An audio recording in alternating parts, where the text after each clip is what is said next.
আজকে আমি চলে গিয়েছিলাম হাওড়া রংজুর গয়েশপুরের ওখানে একটা মন্দিরে।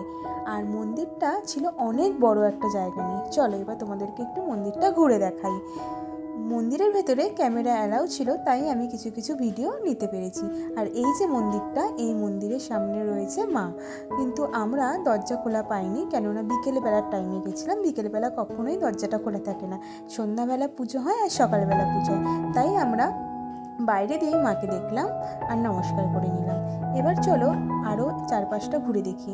অনেক বড় জায়গার মধ্যে মন্দিরটা ছিল। শুধু এইটা না, এই বড় জায়গাটার মধ্যে আরও 2-3টে মন্দির পাশাপাশি ছিল। একটু সময় নিয়ে ঘোরার জন্য খুব ভালো জায়গা। আর এখানে প্রতিদিন ভোগও খাওয়ানো হয় দুপুরবেলা। আমরা যেহেতু অড টাইমে গেছিলাম, বিকেলবেলার টাইমে বলতে গেলে ঘুরতে, তাই জন্য আমরা সেরকমভাবে কিছুই লক্ষ্য করিনি। কিন্তু তোমরা যদি চাও বিকেলবেলা একটুখানি টাইম বের করে ঘোরার জন্য, তাহলে বেস্ট। খুব সুন্দর, একবার পারলে ঘুরে আসতে পারো সবাই।